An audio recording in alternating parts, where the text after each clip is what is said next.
con problemas de fronteras agudos que nunca han llegado a una solución que haya sido satisfactoria para el país o siquiera aceptable. Esto tiene sus razones de ser y sus explicaciones que valdría la pena revisar. ¿Por qué ha ocurrido esto?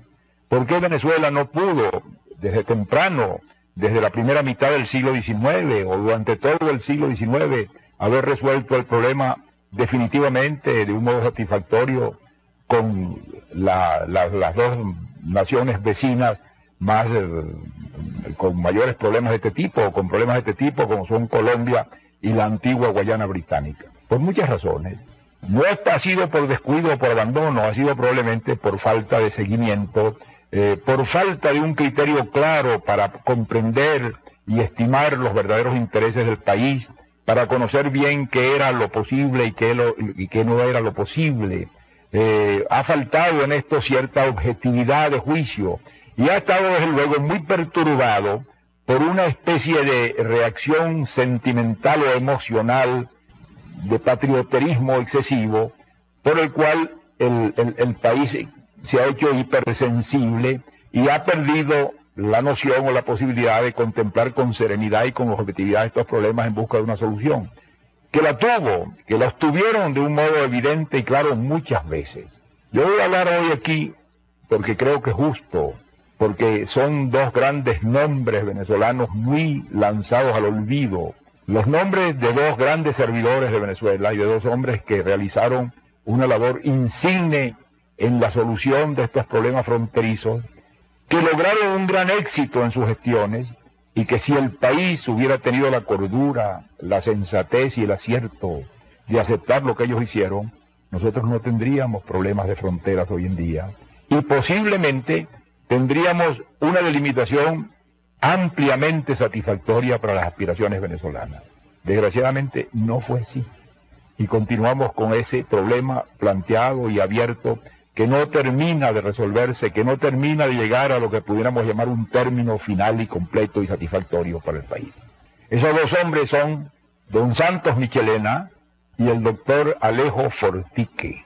Son dos hombres del siglo pasado, de comienzos del siglo pasado, de la época prácticamente de la independencia, de lo que habría que llamar en rigor la generación de 1830, de la que hablaremos más adelante, y que es una de las más brillantes, de las más ejemplares, de las más estimulantes promociones de hombres que el país ha tenido nunca. Hombres de inmenso talento, de gran cultura, de honestidad a toda prueba, de patriotismo verdadero, que no es el patriotismo de llenarse la boca con nombres gloriosos, sino el patriotismo de servir al país, y que lo hicieron de una manera que no ha sido superada por ninguna otra generación posterior.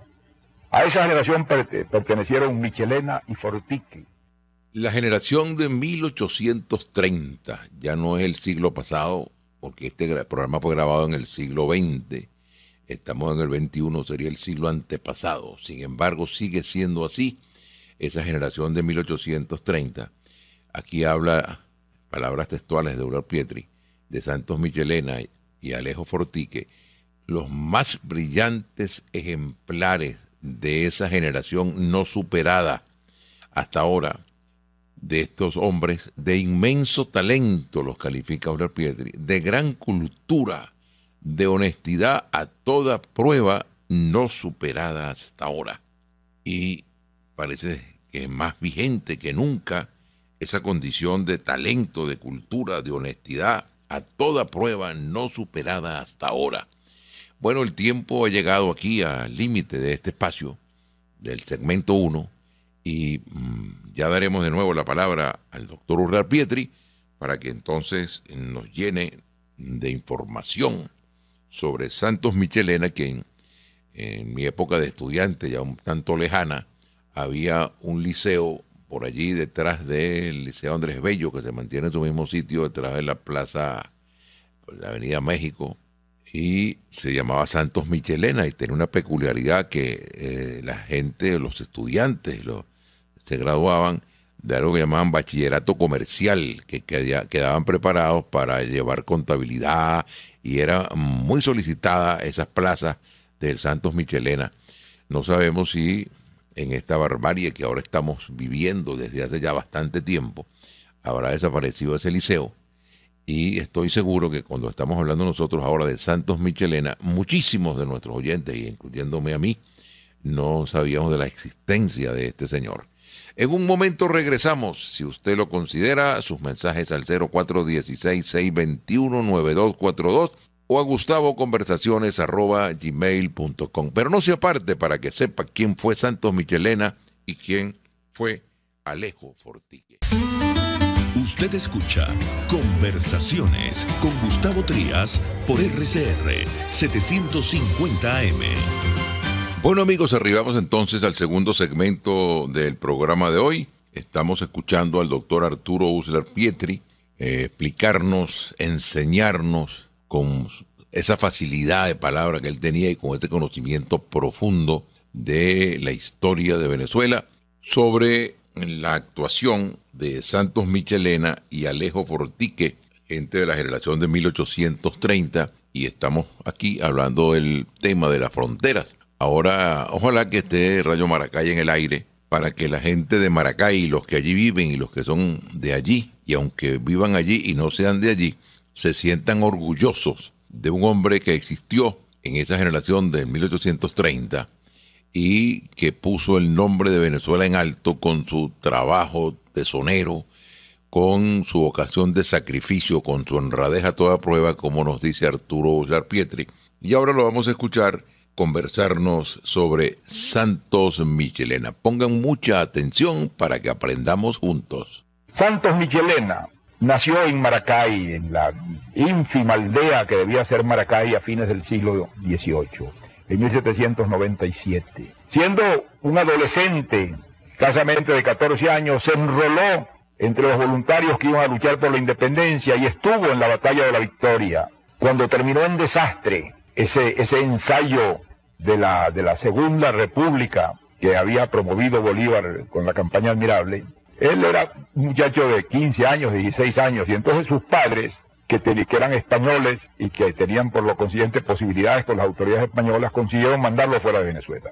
Y se fue a pasar una época muy importante de su vida, prácticamente 6 años en Filadelfia, en los Estados Unidos. Los Estados Unidos en ese momento eran el país más democrático del mundo, un país que se estaba construyendo con un gran esfuerzo nacional y a la luz de unas ideas económicas y políticas muy definidas. Allí llega este adolescente, Santos Michelena, y se va a imbuir de todo aquello, va a mirar a su alrededor lo que está ocurriendo, va a aprender, va a sentir el anhelo de un día poder hacer lo mismo en su tierra. Lo que está ocurriendo en los Estados Unidos de esa época es el florecimiento de lo que más tarde se llamó el liberalismo económico, es decir, la creación prácticamente de la ciencia económica. El pensamiento económico dominante en ese tiempo estaba representado por las ideas de Adam Smith, por las de Ricardo y por las de estos economistas iniciales que crearon la base de la ciencia económica. Pues bien, esas ideas son las que va a absorber Santos Michelena, la idea de desmontar la maquinaria de controles y de interferencias del Estado que había creado el régimen español, la necesidad de crear una libertad que permitiera a estos países crecer y desarrollarse como se estaban desarrollando los Estados Unidos. Y esas ideas fueron las que trajo a Venezuela cuando regresó más tarde, más o menos hacia el año de 1822. Era desde luego en ese momento un hombre de una formación muy completa, con una visión del mundo muy clara, poseedor de varias lenguas, y desde luego lo consideraban sus contemporáneos con respeto a pesar de su extrema juventud, porque cuando él regresa tiene apenas 25, 26 años. Entonces lo envían, lo eligen como miembro del Congreso que va a realizar la separación de Venezuela de la Gran Colombia. Esa es la obra central de los hombres de la generación de 1830. Haber no solamente promovido y realizado la separación, la ruptura de la Gran Colombia, que es una cosa que desde luego tiene sus pros y sus contras, pero desde ese momento nace una entidad nacional que se llama Venezuela, con una dimensión nacional y con unos problemas nacionales y con una visión nacional. Y estos hombres de 1830 se van a encarar con el problema de organizar ese país que venía prácticamente de 15 años de guerra muy destructiva, para empezar a avanzar lenta pero seguramente en el camino de la construcción de un país moderno. Esa es la misión que esos hombres tienen en mente. Y para eso va a colaborar Santos Michelena. Va al Congreso, lo distinguen inmediatamente como hombre muy importante, va incluso al Congreso de Bogotá, al último Congreso gran colombiano, del año 28 hasta el año 30. Y el año 30, cuando Venezuela se separa, él está en el Congreso que declara la separación de Venezuela. Y allí se va a distinguir hasta el extremo de que muy inmediatamente, a mediados de ese mismo año 30, el jefe político y el jefe del Estado venezolano en ese primer instante, que era el general José Antonio Páez, lo nombra para uno de los ministerios principales que agrupaba en ese momento la Hacienda y las Relaciones Exteriores. De modo que él fue ministro de Hacienda y de Relaciones Exteriores muy temprano, a los 27 años de edad.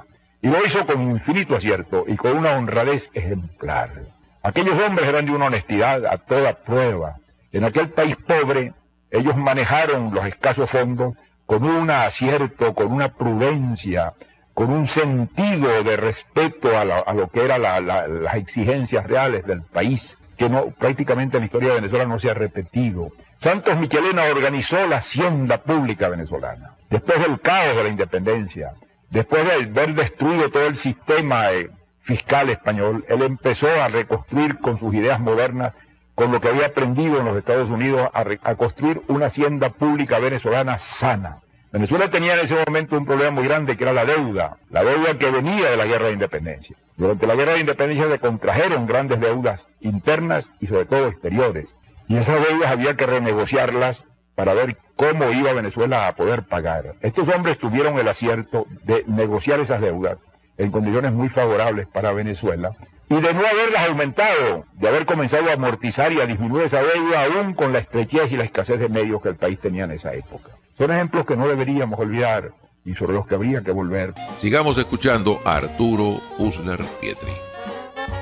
Entre esos problemas de deuda había el del reparto de la deuda de la Gran Colombia. La Gran Colombia había contraído deudas exteriores para financiar la guerra, y cuando se separaron los tres países, que más tarde fueron Colombia, el Ecuador y Venezuela, surgió el problema de cómo se repartía la deuda entre los tres, cada uno de ellos con qué parte de esa deuda iba a cargar. Para eso, entonces, el gobierno de Venezuela manda a este hombre brillantísimo, que era ministro de Hacienda, joven ministro de Hacienda y de Relaciones Exteriores, como ministro plenipotenciario a Bogotá. Y él se dirige entonces a Bogotá a negociar este reparto de la deuda. Lo hace con inmensa habilidad, con muchísimo acierto y autoridad, y logra que Venezuela le corresponda una parte sumamente, si pudiéramos decir, modesta de esa deuda. Venezuela carga con un 28%, cuando ha podido hacerse un reparto tripartito igual, y esa es la que se convierte en deuda nacional. Pero él no se limita a negociar la deuda, que lo negocia con mucha habilidad,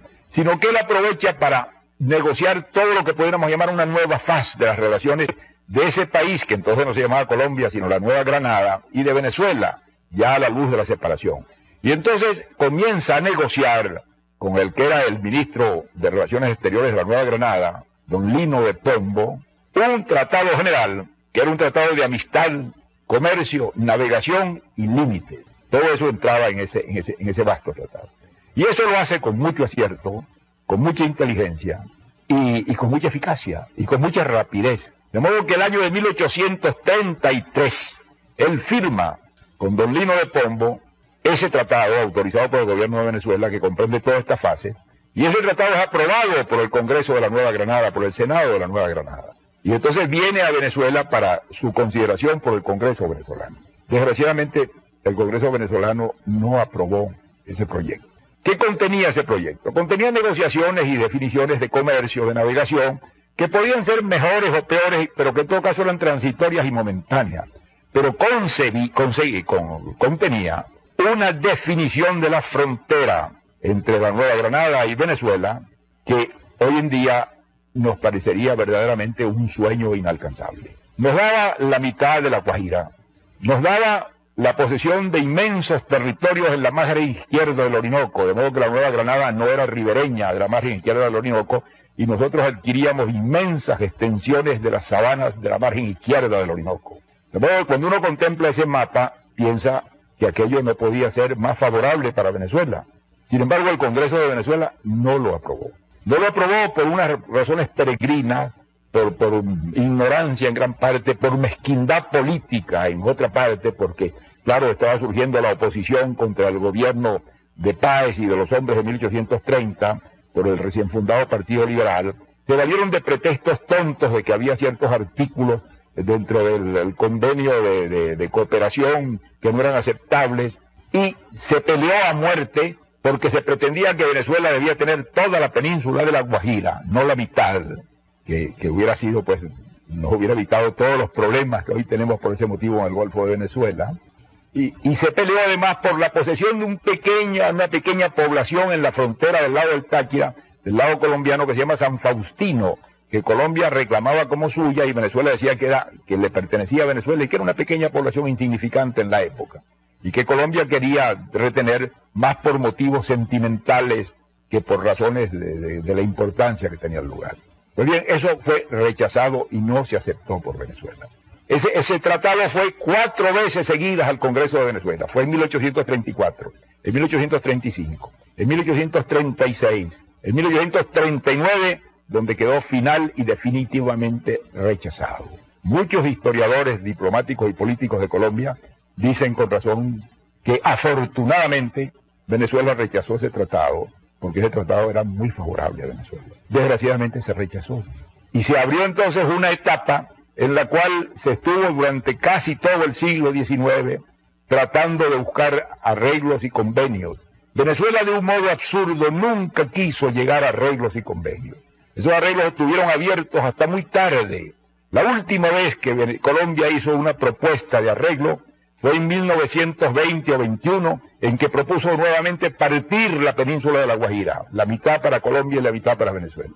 Y Venezuela lo rechazó, porque Venezuela confiaba en llevar esto a una instancia de tribunal internacional, a un arbitraje, en lugar de la negociación, que era la vía lógica que hemos debido seguir y que en muchas ocasiones nos brindó una oportunidad de un arreglo muy satisfactorio, y que nosotros nos confiamos entonces en una jurisdicción idealistamente pensada a la sombra de lo que podía ser la justicia internacional, y que invariablemente fueron contrarios esos laudos arbitrales a las pretensiones de Venezuela, de un lado y de otro lado. De modo que esa es la triste historia, y esa es la gloria de Santos Michelena. Santos Michelena no recogió ningún fruto de esto, fue un gran servidor del país.